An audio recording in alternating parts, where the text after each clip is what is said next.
नमस्कार साथियों, स्वागत है आपके अपने YouTube channel Sujeet sir GS में। तो साथियों, आइए आज हम 30 जनवरी सीटेट एग्ज़ाम के कुछ प्रश्नों के बारे में चर्चा करते हैं।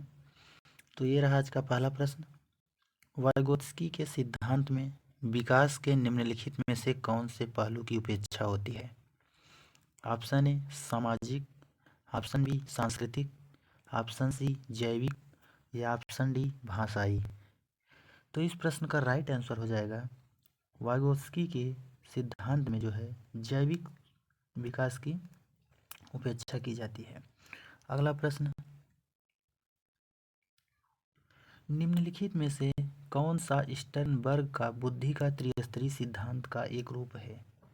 व्यवहारिक बुद्धि, संसाधन पूर्ण बुद्धि, प्रायोगिक बुद्धि या गणितीय बुद्धि।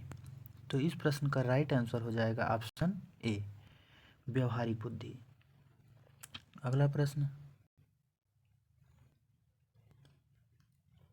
निम्नलिखित में से कौन सी सामाजिकरण की निष्क्रिय एजेंसी है?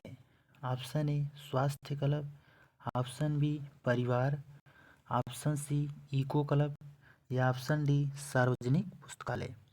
तो इस प्रश्न का राइट आंसर हो जाएगा ऑप्शन डी सार्वजनिक पुस्तकालय। अगला प्रश्न, किसने सबसे पहले बुद्धि परीक्षण का निर्माण किया था?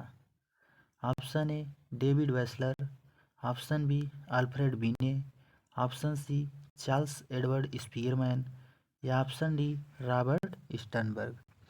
तो इस प्रश्न का राइट आंसर हो जाएगा option C Charles Edward Spearman. अगला प्रश्न, निम्न में से कौन सा सीखने की शैली का एक उदाहरण है? Option A Chakshusha, option B संग्रहण, ऑप्शन सी तथ्यात्मक या ऑप्शन डी स्पर्श संबंधी। तो इस प्रश्न का राइट आंसर हो जाएगा ऑप्शन ए। अगला प्रश्न, निम्न में से कौन सा संवेगात्मक बुद्धि के सिद्धांत हैं?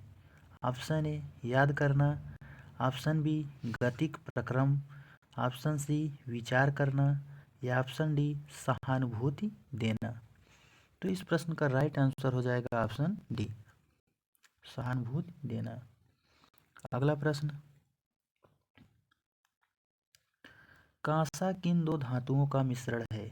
ऑप्शन ए तांबा और जस्ता, ऑप्शन बी तांबा और टिन, ऑप्शन सी तांबा और लोहा या ऑप्शन डी एल्युमिनियम और टिन।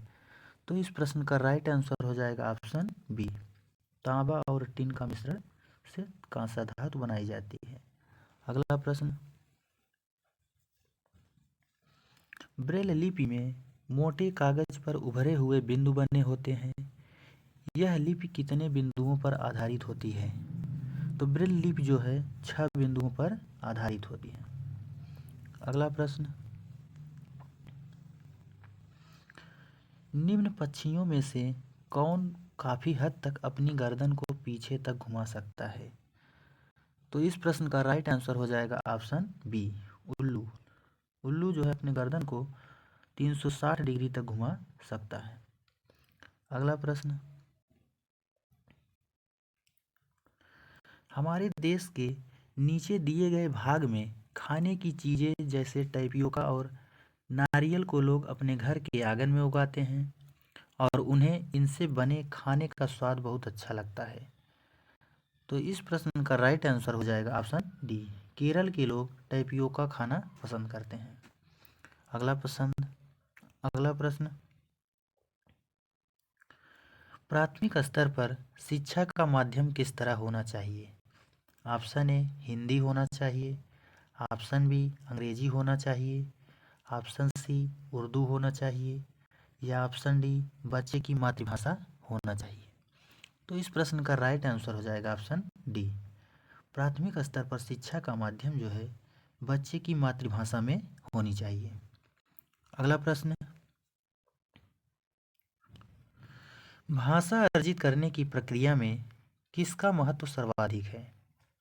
ऑप्शन ए भाषा कक्षा का, ऑप्शन बी भाषा प्रयोगशाला का, ऑप्शन सी पाठ्यपुस्तक का या ऑप्शन डी समाज का?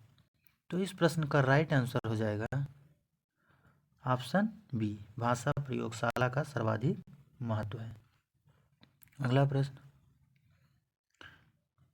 तो साथियों आज के लिए बस इतना ही, मिलते हैं नेक्स्ट क्लास में, तब तक के लिए धन्यवाद।